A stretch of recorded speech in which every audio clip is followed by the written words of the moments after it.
Bonjour, bienvenue dans la Minute Rollist. Aujourd'hui, on continue notre trilogie consacrée au Graal d'Or.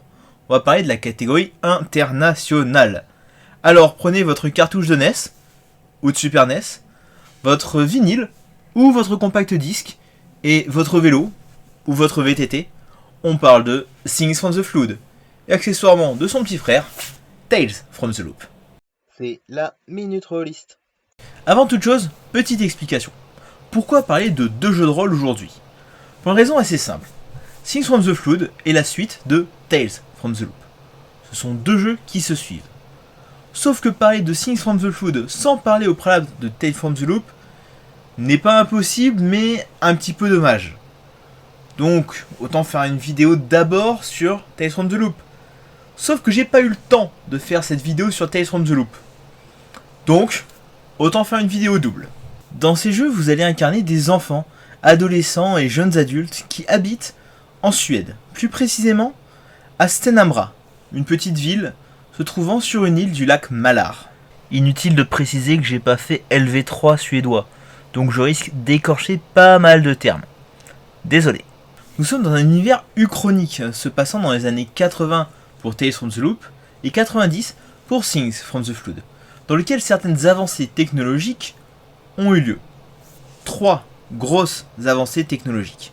Premièrement, on a découvert un minerai, la magnétrine, qui permet de coller de gros électroaimants sur des bateaux volants afin de pouvoir les faire voler. Comment ça fonctionne? Pas la moindre idée, vous êtes trop petit de toute façon. Deuxièmement, il y a des robots. Bon, ça ressemble plutôt à du C3PO qu'à de l'Android. Donc vraiment des robots avec un aspect extrêmement mécanique. En général, quand on voit un robot, on le sait. Quoique. Et voilà. Comment ça fonctionne un robot? Pas la moindre idée, vous êtes trop petit. Troisièmement, pas loin de chez vous se trouve le Loop.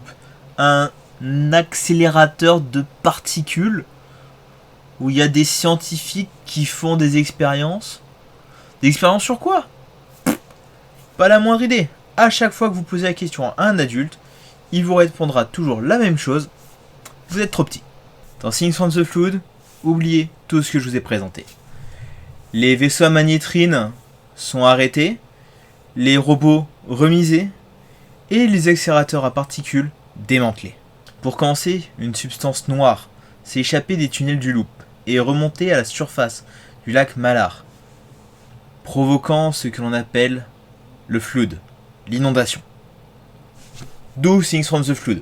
Deuxièmement, le cancer des machines. Certains robots ont cessé de fonctionner normalement. Certains se sont retrouvés à refaire inlassablement les mêmes actions. D'autres à se retrouver pourvus de parties organiques, pour des raisons totalement inconnues. Troisièmement, petite inversion des pôles bien entendu. À force d'utiliser des vaisseaux à magnétrine qui utilisent le champ magnétique terrestre afin de pouvoir l'éviter, ça a foutu le sbull dans le champ magnétique terrestre. Tout simplement. Maintenant, parlons système. Le jeu utilise le Year Zero Engine, le même système que Mutant Year Zero. Il y a quelques petites modifications, mais dans les bases, c'est la même chose. Chaque personnage possède 4 attributs: physique, technique, cœur, intelligence. Chaque attribut est lié à 3 compétences. Lorsque vous voulez faire une action, vous prenez votre valeur d'attribut. Si vous avez une compétence qui est liée à l'action, vous prenez sa valeur, vous faites la somme, vous lancez autant de D6. Chaque 6 est une réussite. Une réussite est une réussite de l'action, sauf dans quelques situations. On m'a dit que j'avais oublié de préciser dans ma vidéo sur Mutant Year Zero qu'on pouvait forcer les dés, à savoir subir des états afin de pouvoir relancer les dés qui ne sont pas des réussites. Du coup, je le précise. Qu'est-ce qu'un état, me direz-vous? C'est très simple. Chaque personnage possède des pseudo-points de vie, appelés états. Contrarié, effrayé, épuisé, blessé, brisé. Les 4 premiers donnent un malus de 1 lorsque vous faites un test. Le dernier veut tout simplement dire que votre personnage ne peut plus agir. Brisé ne veut pas dire mort, dans le sens où, dans Tales from the Loop, les enfants ne peuvent pas mourir. C'est un choix de mécanique. Cependant, quand un personnage est brisé, en général, il quitte la partie de manière narrative. Par contre, dans Things from the Flood, la mort est une possibilité. Cependant, sur cette base de mécanique, chaque jeu possède ses propres petites particularités. Dans Tales from the Loop, les personnages possèdent des points de chance qui leur permettent d'effectuer des relances. Le nombre de points de chance est inversement proportionnel à leur âge. Dans Things from the Flood, les ados peuvent obtenir des séquelles suite à des blessures critiques ou des effondrements psychiques. À tout moment, si la situation le permet, un ado peut cocher une de ces cases de séquelles afin de pouvoir avoir une réussite automatique lors d'un test. Maintenant, parlons de la gamme. Nous allons commencer par Tales from the Loop, disponible chez Arkham Asylum Publishing. Ça, c'est la couverture de la version de base. Il existe une version collector, qui elle était disponible pour 69,90€. Et de mémoire, elle est encore disponible sur le site de l'éditeur. Oui, elle ressemble à ça. Et il y a eu aussi une version ultra collector, dont la couverture est celle-là. Dedans, vous trouverez le système, ainsi que deux settings. Le premier, le setting suédois, avec le lac Malar, et en deuxième, le setting américain, avec la ville de Boulder City. Car en effet, j'ai présenté le jeu uniquement par le prisme de la version suédoise, qui est au final le setting de base. Vous trouverez aussi une campagne en 4 actes, les 4 saisons de la science détraquée, ainsi qu'une demi-douzaine de petits scénarios appelés mystères à intercaler pendant votre campagne. Ensuite, nous avons Nos Amis les Machines, le premier supplément. Dedans, vous trouverez 4 scénarios, principalement centrés autour des robots et des machines. Vous trouverez aussi quelques plans de quelques vaisseaux à magnétrine, mais aussi et surtout un petit guide afin de pouvoir adapter votre ville à l'univers de Tales from the Loop. Jouer en Suède, c'est sympa, ça change de d'habitude, mais ça peut vous fermer des portes. Pas mal de joueurs peuvent être un petit peu rebutés par cette proposition. Du coup, jouer avec le setting américain peut permettre de faire venir des joueurs, mais l'ambiance, le concept même peut rebuter. Par contre, qui refuserait de jouer en France ? Le supplément La France des années 80. Un setting complet en France, dans la ville d'Aurorville, dans l'Ain. Petite information sympa, Maillard de la chaîne Réussite Critique a travaillé sur ce supplément. Dedans, vous trouverez une description complète de la ville d'Aurorville, ainsi que 5 scénarios, mais aussi et surtout 4 archétypes supplémentaires. Ah merde, j'ai pas parlé des archétypes. Bon, en gros, les archétypes, ce sont des archétypes de personnages, en fonction de comment ils pensent, qu'est-ce qu'ils font, qu'est-ce qu'ils savent faire. Dedans, il y en a 4 supplémentaires, dont l'archétype du rôliste. Vous pouvez jouer à un jeu de rôle, où vous jouez un rôliste dans les années 80. Trop méta. Ensuite, nous avons Hors du temps. Une campagne en 3 actes avec 2 scénarios supplémentaires et 8 mystères basés sur des titres de musique. J'en dirai pas plus parce que parler des tenants et des aboutissants d'une campagne sur un voyage temporel, c'est un peu dommage. Donc si vous avez déjà fini de torcher tout ce qui existait de la gamme, vous pouvez le prendre. Sachant que ce supplément est entièrement compatible avec Things from the Flood. Mais avant de parler de ce qui nous intéresse, il y a eu aussi un écran. Écran dont je vous ai déjà parlé, que je trouve très beau, très dans l'ambiance, avec le fameux vaisseau à magnétrine juste en haut, même si je trouve peut-être un petit peu sombre pour l'ambiance recherchée. Côté MJ, il y a tout ce qu'il faut, notamment quelques informations sur la manière de gérer les scénarios, ce qui n'est pas de refus dans ce jeu. Enfin, nous avons la boîte d'initiation, qui coûte 27€. J'ai oublié d'annoncer les prix. Bon, la flemme. Tous les suppléments coûtent 28€ pièce et l'écran coûte 22,50€. Du coup, revenons à la boîte d'initiation. Dedans, vous avez les règles, le système, présentation de l'univers, vous avez un scénario inédit, 5 personnages pré-tirés, ainsi qu'une carte de la région recto verso et un set de 10d6 à l'effigie du jeu. 27€, c'est complet, c'est cool. Si vous avez envie de découvrir le jeu, c'est une très bonne porte d'entrée. Allez, repoussons encore un tout petit peu la présentation de Things from the Flood. Avec quoi? Wintertale, une campagne non officielle pour Tales from the Loop, écrite par Cyril Puig. 9 scénarios inspirés des légendes slaves.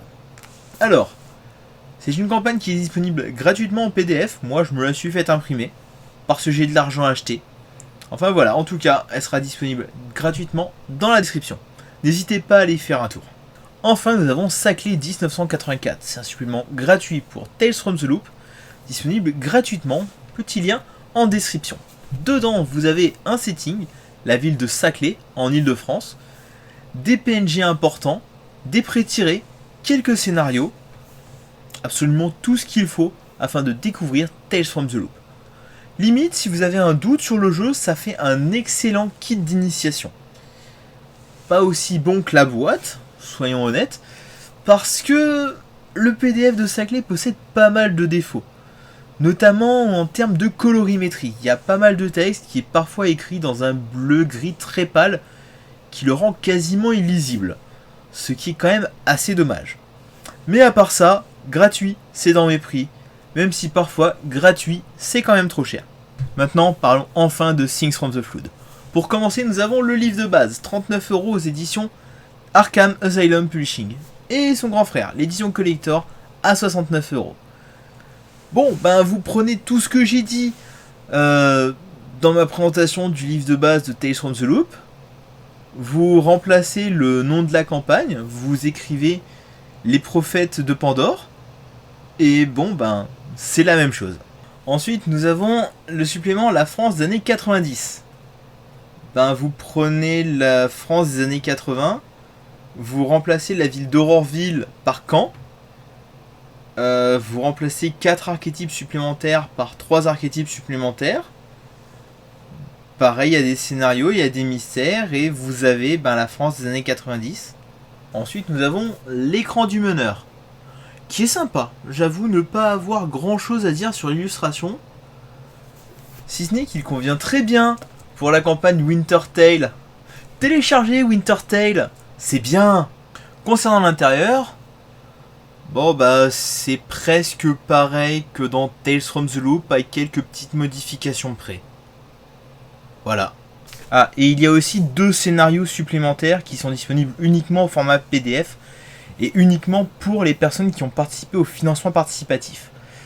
Théoriquement, il y en avait un 3e qui était prévu à un palier un peu plus élevé, mais ce palier n'a pas été atteint. Et ça aurait dû faire une petite campagne. En espérant qu'il y ait un nouveau financement participatif pour du contenu supplémentaire sur Things from the Flood et qu'on puisse débloquer le 3e scénario à l'occasion, ou qu'Arkham Asylum décide de sortir le scénario, parce que le scénario, on est bien d'accord qu'il a déjà été traduit. Clin d'œil, clin d'œil. Faut regarder mes anciennes vidéos pour comprendre ce que je dis. La question se pose, je pose la question. Quel est l'intérêt de Things from the Flood quand on possède Tales from the Loop? Il y a 2 manières d'aborder Things from the Flood. En tant que suite à Tales from the Loop, ou en tant que jeu indépendant. J'ai essayé d'aborder ce jeu à l'origine en tant que suite à Tales from the Loop, un jeu que j'avais beaucoup aimé et qui avait plu à quelques joueurs de mon club. J'avais envie de faire une grosse campagne qui emmènerait mes joueurs de leurs 10 ans jusqu'à leurs 20 ans. Sauf que c'est casse-gueule. Parce que chaque jeu possède sa propre chronologie, ses propres événements qui se passent à des moments clés.